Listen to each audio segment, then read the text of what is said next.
నేను కూడా అమ్మ అనే అధికారంతోనే మాట్లాడుతున్నాను. కావేరికి ఎందుకు అన్యాయం చేయాలనుకుంటున్నావు అర్జున్ బాబు? ఎన్నిసార్లు చెప్పనా ఆంటీ? ఏ మగాడు రెండోసారి మాట్లాడడానికి కూడా ఇష్టపడని విషయాన్ని నాతో పదే పదే చెప్పిస్తున్నారు. ఈ కావేరి పతిత, ఈ కావేరి పతిత, ఈ కావేరి పతిత.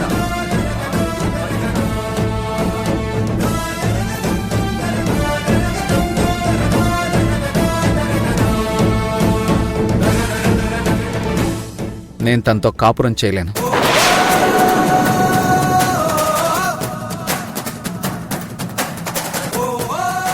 ఏ బాధగా ఉందా?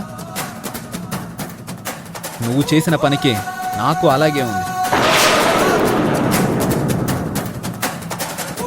ఆ రోజు విశాల్ గాడితో నిన్ను చూసినప్పుడు నిన్నక్కడే చంపేద్దామన్నంత కోపం వచ్చింది.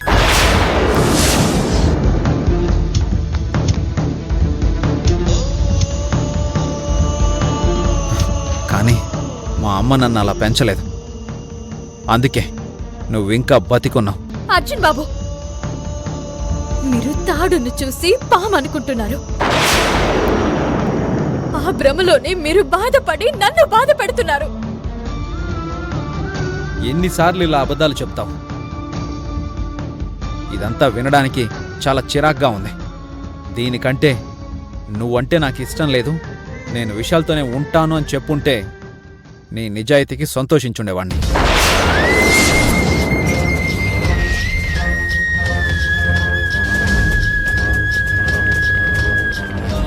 అర్జున్ బాబు, కట్టుకున్న భార్యని ఇలా బాధ పెట్టడం కరెక్ట్ కాదు.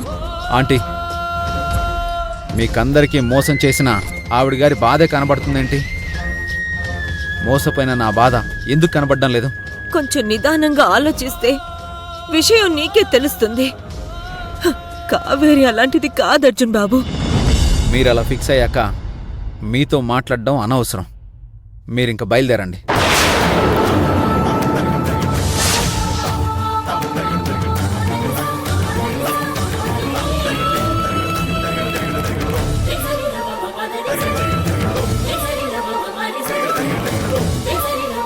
అర్జున్ బాబు, పదే పదే నన్ను పతిత అనకండి. దైవ సాక్షిగా నేనే తప్పు చేయలేదు. ఆ యమజే కావాలని ఇదంతా చేసింది.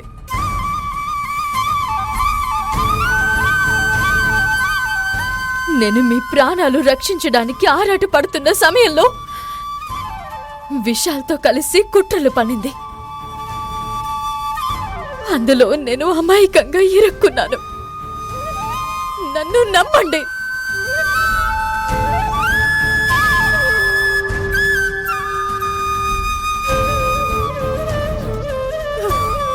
అత్తయ్య, మీరైనా చెప్పండి.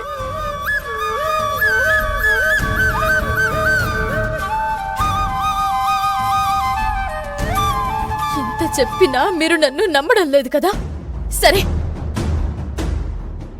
నేను మీ నుంచి దూరం అవ్వడమే మీ కోరిక అయితే అలాగే దూరం అయిపోతాను.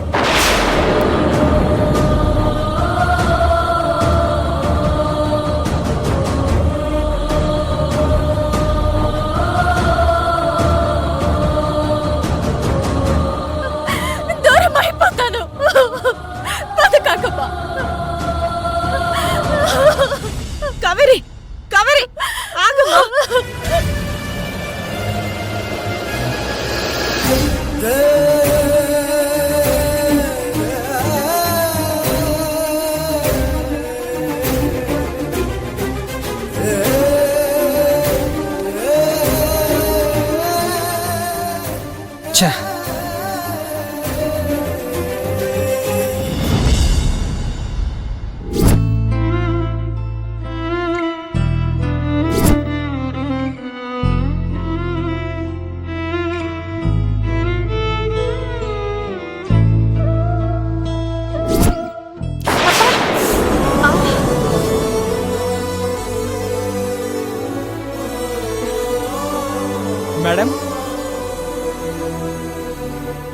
ఎవరండి మీరు? ఏం కావాలా? నోటీస్ ఇవ్వడానికి వచ్చాను. నోటీసా? ఏం నోటీసు? అర్జున్ గారు తన భార్యకు విడాకులు ఇవ్వాలని డిసైడ్ అయ్యారు.